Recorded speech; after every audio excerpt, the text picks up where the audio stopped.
Delivery के लिए hospital जाने का सही समय आ गया है, ये चीज़ आप घर पर कैसे जान सकते हैं।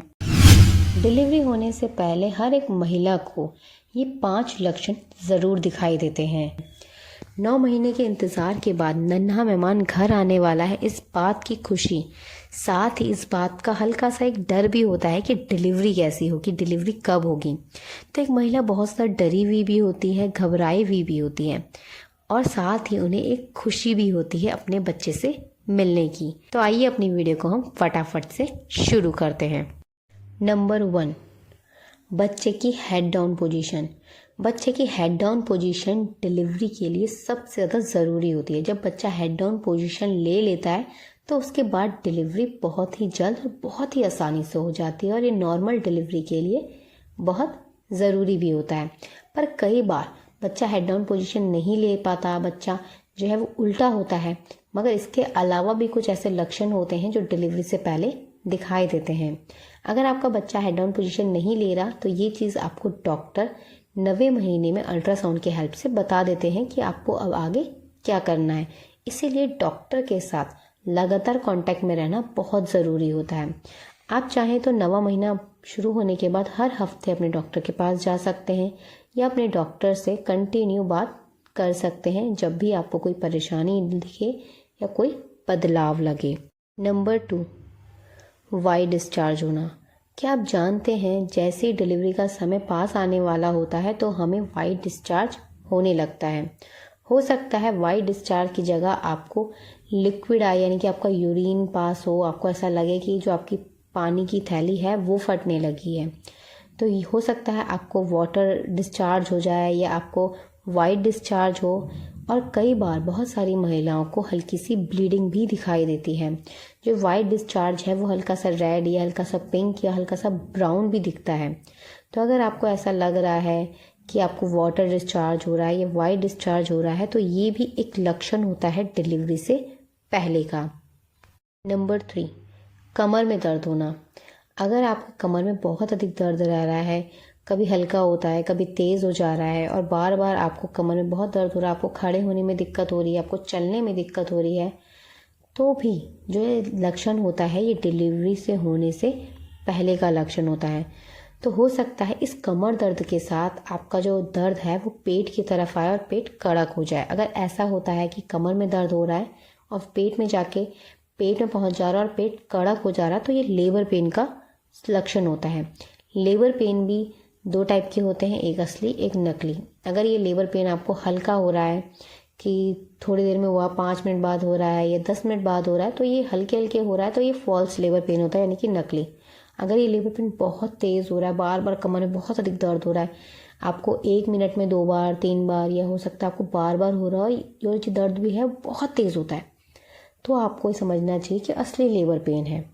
तो ये भी डिलीवरी से पहले दिखने वाला एक लक्षण है। नंबर 4, लूज मोशन होना या कॉन्स्टिपेशन होना या गैस एसिडिटी होना।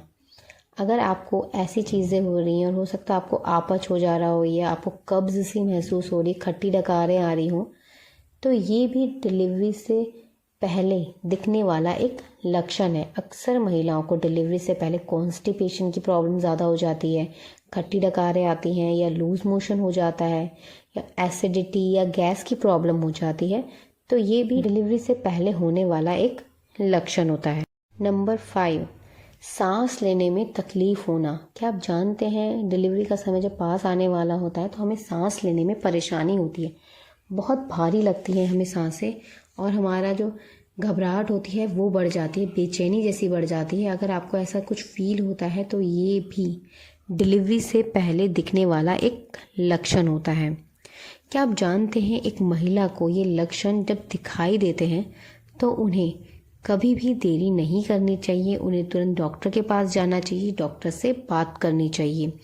कभी भी ऐसे समय पर देरी नहीं करनी चाहिए। और 9वां महीना जब आपका शुरू होता है तो एक महिला को कभी भी अकेले नहीं रहना चाहिए, उन्हें किसी ना किसी को अपने साथ ज़रूर रखना चाहिए। साथ ही साथ डिलीवरी से पहले लक्षण क्या दिखते हैं और हमें क्या चीज़ें करनी चाहिए, इन चीज़ों की जानकारी आपको डॉक्टर से भी पहले से ही लिख कर रखनी चाहिए या पूछ कर रखनी चाहिए, ताकि अगर आपको ऐसे लक्षण दिखाई दे तो आप डरें ना, घबराएं ना और आप देरी ना करें डॉक्टर के पास जाने में। नंबर 6, कई बार आपको बार बार ऐसा लगता है कि आपको स्टूल आ रहा है, यानी कि आपको बार बार पॉटी आ रही है और आती नहीं है। अगर ऐसा भी आपको बार बार लग रहा है कि बार बार आप वॉशरूम जा रहे हैं पर कुछ आ नहीं रहा है, तो ये भी एक लक्षण होता है जो डिलीवरी से पहले दिखाई देता है। साथ ही अगर आपको ये सारे लक्षण दिखाई देते हैं और आपको चलने में तकलीफ हो रही है, जैसे कई बार कहा जाता है कि डिलीवरी का समय पास आने पर एक महिला को बहुत ज़्यादा वॉक करनी चाहिए, मगर अगर आपसे वॉक नहीं की जा रही, आप चल नहीं पा रहे हैं, तो आपको ज़बरदस्ती चलना नहीं है, अपने आप को थकाना नहीं है या अपने आप को बहुत अधिक परेशान नहीं करना। ऐसे लक्षण दिखने पर तुरंत डॉक्टर के पास जाएं, डॉक्टर से बात करें। इन लक्षणों के दिखने के बाद हो सकता है आपकी डिलीवरी 1 दिन बाद, 2 दिन बाद या 1 हफ्ते के अंदर अंदर हो जाए। क्या आप जानते हैं जो डिलीवरी डेट डॉक्टर हमें देते हैं, कई बार जो डिलीवरियां हैं उससे 1 हफ्ते पहले, 2 हफ्ते पहले भी हो जाती है और कई बार उसके 1 हफ्ते बाद या 2 हफ्ते बाद भी हो जाती है। तो आपको डरना नहीं है, घबराना नहीं है, शांत रहना है और अपने डॉक्टर से लगातार बातें करते रहनी है। डिलीवरी बैग ज़रूर तैयार करके रखें। इसी के साथ आपके शरीर में पानी की कमी ना हो, इस बात का भी आपको ध्यान रखना है। खाना खाने का अगर आपका मन नहीं करता है तब भी आपको हल्का फुल्का भोजन ज़रूर लेना है, ताकि डिलीवरी के समय आपके शरीर में कमज़ोरी ना हो, खून की कमी ना हो, इस बात का भी ध्यान रखना है। अक्सर महिलाओं को डिलीवरी के समय खून की कमी की परेशानी हो जाती है या उनके शरीर में कमज़ोरी हो जाती है, जिसकी वजह से वो पुश नहीं कर पाती, थक जाती हैं जल्दी से और डिलीवरी में अधिक समय लगता है। कई बार अधिक समय लगने पर नॉर्मल डिलीवरी के चांस होते हुए भी डॉक्टरों को मजबूरन सिजेरियन करना पड़ता है, क्योंकि अगर माँ ज़्यादा थक जाए और बहुत अधिक देर तक बच्चा अंदर रह जाए तो इससे माँ और शिशु दोनों को ही खतरा होता है। अगर आपके शरीर में कमज़ोरी है, पानी की कमी है, तो यही पानी की कमी बच्चे के चारों ओर जो एमनियोटिक फ्लूइड होता है उसमें भी हो जाती है। इसीलिए आपको ध्यान रखना होगा आपके शरीर में पानी की कमी ना, आपके शरीर में कमज़ोरी ना हो। इसके लिए आपको हल्का फुल्का डाइट ज़रूर लेनी है, मगर आपको भूखे नहीं रहना है। घी आप ज़रूर शामिल कीजिए अपनी डाइट में, खजूर, ड्राई फ्रूट्स, दूध, आप दलिया ले सकते हैं। हल्का फुल्का भोजन लें, मगर खाना ज़रूर लें। साथ ही आप घी, लड्डू, हलवा, ये चीज़ें भी खा सकते हैं, इससे आपको स्ट्रेंथ मिलती है। इससे जुड़े कोई भी सवाल या सुझाव हो तो कमेंट करके ज़रूर लिखिएगा। हमारी वीडियो को पूरा देखने के लिए आप सभी का धन्यवाद। वीडियो पसंद आई हो तो लाइक कर अपने दोस्तों के साथ शेयर ज़रूर कीजिएगा। अगर आप हमें फेसबुक पर देख रहे हैं तो प्लीज़ हमें फॉलो ज़रूर कीजिएगा। अगर आप हमें यूट्यूब पर देख रहे हैं तो सब्सक्राइब कर बेल आइकन ज़रूर प्रेस कीजिएगा। मिलते हैं आपसे नेक्स्ट वीडियो में, तब तक के लिए अपना ध्यान रखिएगा। धन्यवाद, नमस्कार।